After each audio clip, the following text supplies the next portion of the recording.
కూటమి ప్రభుత్వం ప్రతి నిర్ణయము పేదలను దృష్టిలో పెట్టుకునే తీసుకుంటోందని ముఖ్యమంత్రి నారా చంద్రబాబు నాయుడు స్పష్టం చేశారు. ప్రభుత్వం ప్రతిష్టాత్మకంగా చేపట్టిన P4 కార్యక్రమం అమలును మంగళవారం సీఎం చంద్రబాబు లాంఛనంగా ప్రారంభించారు.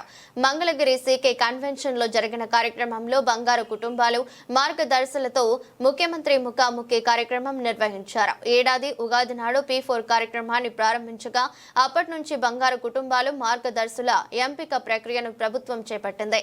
ఇప్పటి వరకు రాష్ట్ర వ్యాప్తంగా 13,40,697 బంగారు కుటుంబాలను 1,41,977 మంది మార్గదర్శులు దత్తత తీసుకున్నారు.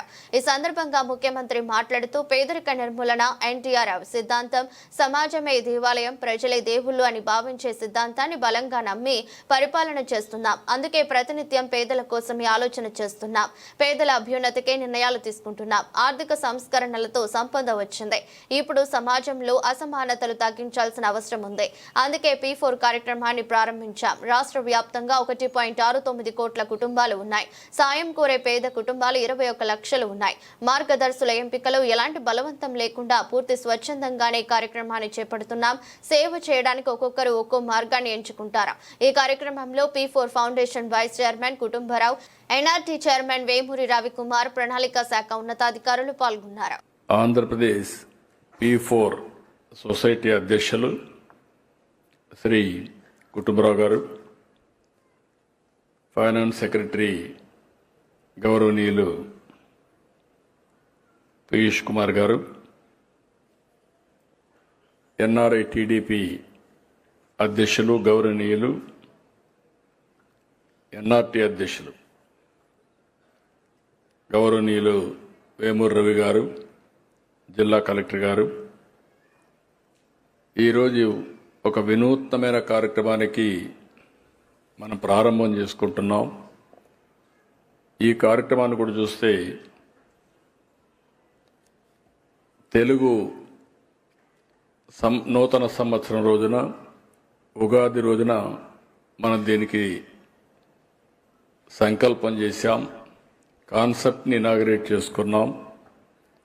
అప్పటి నుంచి ఇప్పటి వరకు దీన్ని ప్రమోట్ చేస్తూ వచ్చాం. ఈరోజు రాష్ట్రం మొత్తం ఇప్పటికే చాలామంది ప్రారంభించారు. అఫీషియల్గా ఈరోజు ఈ కార్యక్రమాన్ని లాంచ్ చేస్తున్నాం. ఇది ఒక చరిత్రాత్మకమైన రోజు, ఒక హిస్టారికల్ డే, చరిత్రలో శాశ్వతంగా మిగిలిపోయే రోజుని మరొకసారి మీ అందరికీ విజ్ఞప్తి చేస్తున్నాను. దాన ధర్మాలు చేయడం మనకు కొత్త కాదు. మన పూర్వీకుల నుంచి వచ్చినటువంటి సాంప్రదాయం ఇది మనకు. అందుకే మీరు ఒకసారి చూస్తే ఎంత శక్తి ఉండేవాళ్ళు అంతవరకు వారు చేసే కార్యక్రమాలు చేస్తూనే ఉంటారు. ఇక్కడే ఈస్ట్ గోదావరి జిల్లాలో కొంతమంది ఇప్పుడు ఎక్స్ప్లెయిన్ చేశారు. డొక్కా సీతమ్మ గారు, ఆ రోజుట్లో డొక్కా సీతమ్మ గారు చేసిన పని, ఆ గోదావరి దాటి వచ్చిన వాళ్ళందరికీ ఎంతమంది వస్తే అంతమందికి భోజనం పెట్టారు. రాత్రింబౌళ్ళు ఆవిడే వంట చేసి వచ్చిన వాళ్ళందరికీ భోజనం పెట్టారు. ఆవిడ చనిపోయి చాలా సంవత్సరాలైంది, కానీ డొక్కా సీతమ్మ గారంటే పేదల పెన్నిదిగా, ఎవరొచ్చినా అన్నం పెట్టిన అన్నదాతగా ఇప్పటికి కూడా గుర్తుండిపోయిందని చెప్పి కూడా నేను మీకు తెలియజేస్తున్నా. ఒక మంచి కార్యక్రమం చేస్తే చరిత్ర గుర్తుపెట్టుకుంటుందనే విషయం ఇది ఒక ఉదాహరణ మాత్రం. ఈరోజు ఇక్కడికి వచ్చినప్పుడు చాలామంది మాట్లాడారు. ఒక పక్క SCL ఫౌండేషన్ మాట్లాడారు,